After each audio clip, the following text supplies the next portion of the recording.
Hello everyone. आज ये हमारी केस लॉ से रिलेटेड लास्ट वीडियो है। इसके बाद हम कुछ दूसरे टॉपिक डिस्कस करेंगे।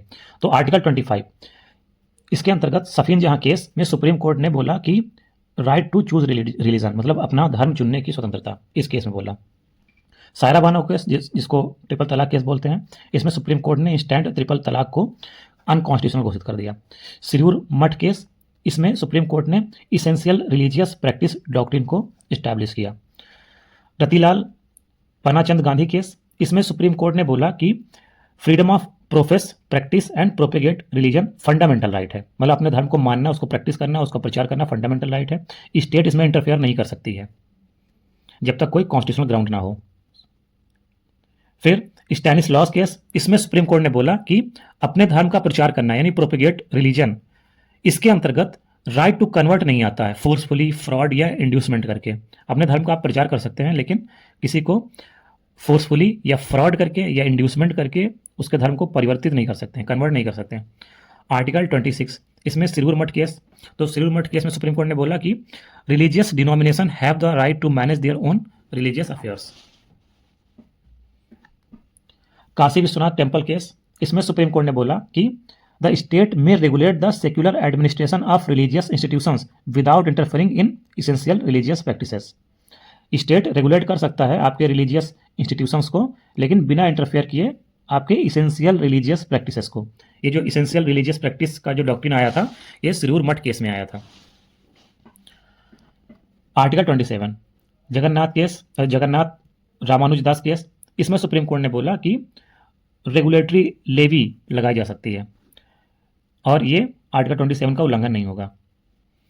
आर्टिकल 28, इसके अंतर्गत डीएवी कॉलेज केस आया था। इसमें Supreme Court clarified the scope of religious instructions in educational institutions.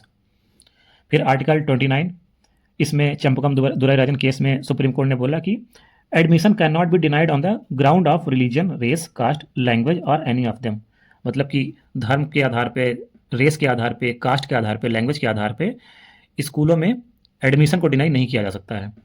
Article 30 में, अगर आर्टिकल 30 की बात करें तो इसमें सेंट जेवियर कॉलेज केस आया था। इसमें सुप्रीम कोर्ट ने बोला कि गवर्नमेंट एजुकेशनल स्टैंडर्ड तय कर सकती है या उनको रेगुलेट कर सकती है, लेकिन इंटरफेयर नहीं कर सकती है उनके कोर एडमिनिस्ट्रेशन में। किसके? माइनॉरिटी इंस्टीट्यूशन के। माइनॉरिटी इंस्टीट्यूशन के कोर एडमिनिस्ट्रेशन में गवर्नमेंट इंटरफेयर नहीं कर सकती है, लेकिन वो एजुकेशनल स्टैंडर्ड को तय कर सकती है, रेगुलेट कर सकती है। इसी तरह से आर्टिकल 19 है, आर्टिकल 19 कल छूट गया था, इसको भी डिस्कस कर लेते हैं। तो आर्टिकल 19, इसमें रोमेश थापर केस के अंतर्गत सुप्रीम कोर्ट ने बोला कि freedom of speech and expression ये फाउंडेशन है डेमोक्रेसी का। इसी तरह से श्रेया सिंघल केस 2015 में आया था। इसमें सुप्रीम कोर्ट ने सेक्शन 66A जो आईटी एक्ट का था, सेक्शन 66A उसको स्टेप डाउन कर दिया था, अनकॉन्स्टिट्यूशनल बोल दिया था, क्योंकि ये फ्री स्पीच को वायलेट करता था। अनुराधा बसीन केस जो 2020 में आया था, इसमें सुप्रीम कोर्ट ने बोला कि इंटरनेट की एक्सेसिबिलिटी भी फंडामेंटल राइट है आर्टिकल 19 के तहत, और आर्टिकल 19 और 21 के तहत, क्योंकि जो इंटरनेट की एक्सेसिबिलिटी है वो इसेंशियल है for exercising the freedom of speech and trade under article 19। Article 20 Nandini Satpathy case, इसमें सुप्रीम कोर्ट ने बोला था कि साइलेंट रहना भी अपने आप में एक आपका अधिकार है। पुलिस इंट्रोगेशन जब कर रही होती है तो आप साइलेंट रह सकते हैं। Selvi versus state of Karnataka case में सुप्रीम कोर्ट ने बोला कि नार्को एनालिसिस, पॉलीग्राफ और ब्रेन मैपिंग टेस्ट, इसको बिना आपके कंसेंट के कंडक्ट नहीं किया जा सकता है। इसको कंडक्ट करने से पहले पुलिस कंसेंट लेगी आपसे।